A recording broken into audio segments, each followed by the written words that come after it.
El Fondo Monetario Internacional reveló en las últimas horas sus nuevas perspectivas de crecimiento. Ustedes saben que uno de los trabajos que hacen los técnicos del Fondo Monetario es ir todo el tiempo realizando investigaciones y proyecciones sobre cómo va a evolucionar la economía global.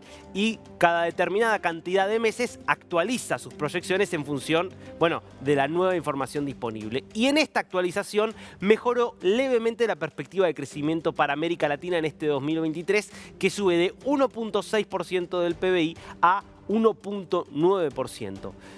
Claro, sigue siendo de todas maneras un crecimiento inferior al del año pasado y un crecimiento inferior al de la mayor parte de las regiones del mundo. Con lo cual, bueno, uno no sabe si mirar acá el vaso medio vacío o medio lleno. Eso es lo que vamos a estar conversando con el economista Henry Amorocho, que es profesor de Hacienda Pública de la Universidad del Rosario en Colombia. Henry, ¿cómo le va? Acá lo saluda Darío Misraji. Muy buenos días, Darío, a ti y a toda la teleaudiencia. Aquí estaré con todo gusto y disposición para absolver las preguntas e inquietudes. Muy buenos días a todos. Henry, bueno, le traslado mi principal inquietud. Digo, ¿nos tenemos que poner contentos de que mejoró un poco la perspectiva de crecimiento para América Latina en este año? ¿O la verdad es que sigue siendo un número bastante bajo a nivel, sobre todo, de comparación con otras regiones del mundo? Darío, la, la percepción del Fondo Monetario Internacional y de las entidades multilaterales sobre estos respectos es importante.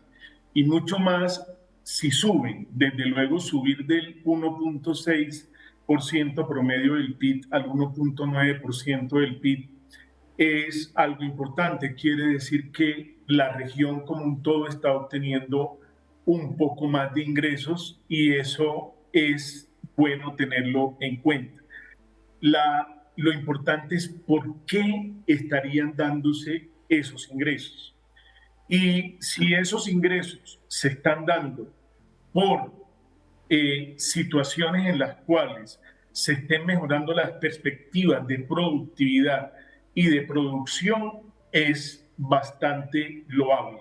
Y desde luego, dentro de esa parte también es interesante el hecho que a nivel internacional, por las medidas de control a la parte inflacionaria, la tasa de interés ha mostrado en algunos países de Latinoamérica y particularmente en el caso de Colombia, una posibilidad para que inversiones se vengan hacia nosotros por la diferencia entre tasas de interés de países desarrollados contra nosotros, países emergentes, y nos hemos vuelto de alguna manera en un buen referente para invertir.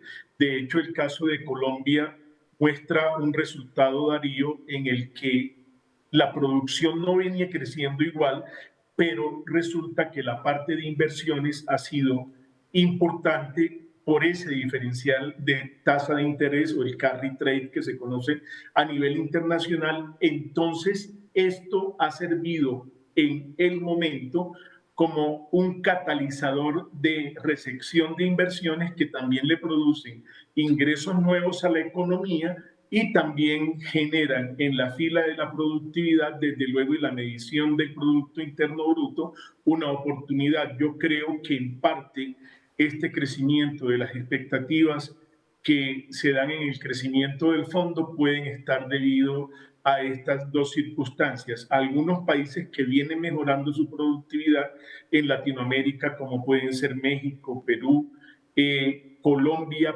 puede mejorar. De hecho, sí aumenta la ejecución presupuestal el mismo gobierno y desde luego lo que le estaba diciendo, el carry trade. Sin embargo, desde luego lo que sí es una referencia universal es que este año se va a producir un fenómeno de desaceleración. E insisto, desaceleración, porque hay muchas veces, Darío, que se viene hablando de manera equívoca de recesión. No va a haber recesión mundial, va a haber desaceleración de la economía e indiscutiblemente no solamente han mejorado los indicadores para nuestro caso, sino también en la parte de otros países como Europa y otros, pero también hay que reconocer que el crecimiento en China ha presentado una menor dinámica y desde luego Estados Unidos viene creciendo con una menor dinámica, pero menos espantosa de lo que pensaban, porque por allá era donde se decía que iba a haber recesión y acaban de confirmar que ya no va a haber recesión.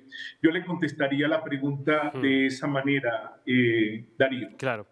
Henry, usted hablaba del fenómeno del carry trade, que por ahí sería interesante que lo desarrolle un poco porque se publicó hace unos días un artículo en la agencia Bloomberg que hablaba del peso colombiano como la mejor moneda del mundo. A ver, ¿de dónde sale esta idea? ¿Qué es lo que está pasando con el peso colombiano y por qué podría ser hoy una moneda atractiva a nivel mundial? Muy bien, muchas gracias Darío por esa pregunta porque en realidad muestra un nivel de contradicción aparente el comportamiento de la parte monetaria colombiana, porque a noviembre del año pasado teníamos la moneda de las monedas más devaluadas del mundo por un fenómeno de expectativas que se había presentado en el país con eh, la posesión de un presidente de izquierda que no lo había tenido el país en toda su historia republicana y demócrata. Entonces generó muchísimas expectativas el hecho de que fueran a cambiar de pronto las políticas y los programas y eso hizo llevar el dólar a niveles de máximos históricos que llegaron a 5.061. Hoy día, hoy día tenemos en este momento en Colombia, Darío, una tasa de cambio de 3.978 pesos que está ahorita al cierre para poder decirle la cifra actualizada en 3.952 pesos. Es decir, se ha venido revaluando el peso colombiano con respecto al dólar americano. ¿Cuál es la razón? Tiene que haber de manera clara una razón porque estamos hablando que básicamente en un año y unos meses se ha bajado la tasa de cambio en aproximadamente 1.050 pesos. Y desde luego ese punto es importante saber cuáles son las razones. Y las razones de tipo internacional obedecen básicamente al hecho que Colombia ha enfrentado el fenómeno inflacionario con una política casi que única de la Junta Directiva del Banco de la República, que es aumentar consecutivamente las tasas de interés.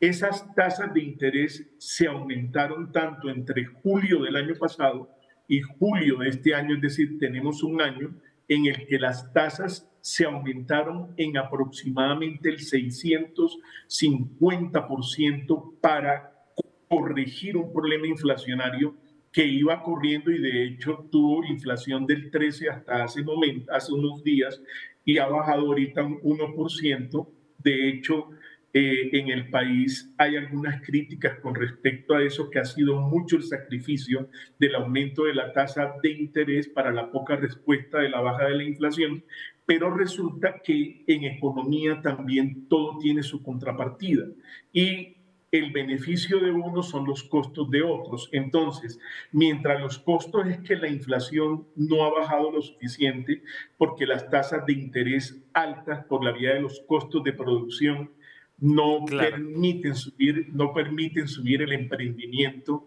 y no se ha recuperado el producto por ese lado, por el otro lado sí ha salido positivo, porque resulta que teniendo una tasa del 13.25 contra un 4.55% promedio en el mercado euro, en el mercado asiático, entonces Claro. el carry trade colombiano es supremamente atractivo y tenemos una diferencia promedio de 9 puntos. De hecho, en un mes subimos el 4.63%, Darío. Entonces, por eso lo consideran como la moneda más fuerte del mundo en este momento. Claro, clarísimo. Henry, muchísimas gracias por este tiempo con DNews. Con todo gusto y muy complacido de poder estar con ustedes y aquí estaré siempre que ustedes lo dispongan. Mil gracias.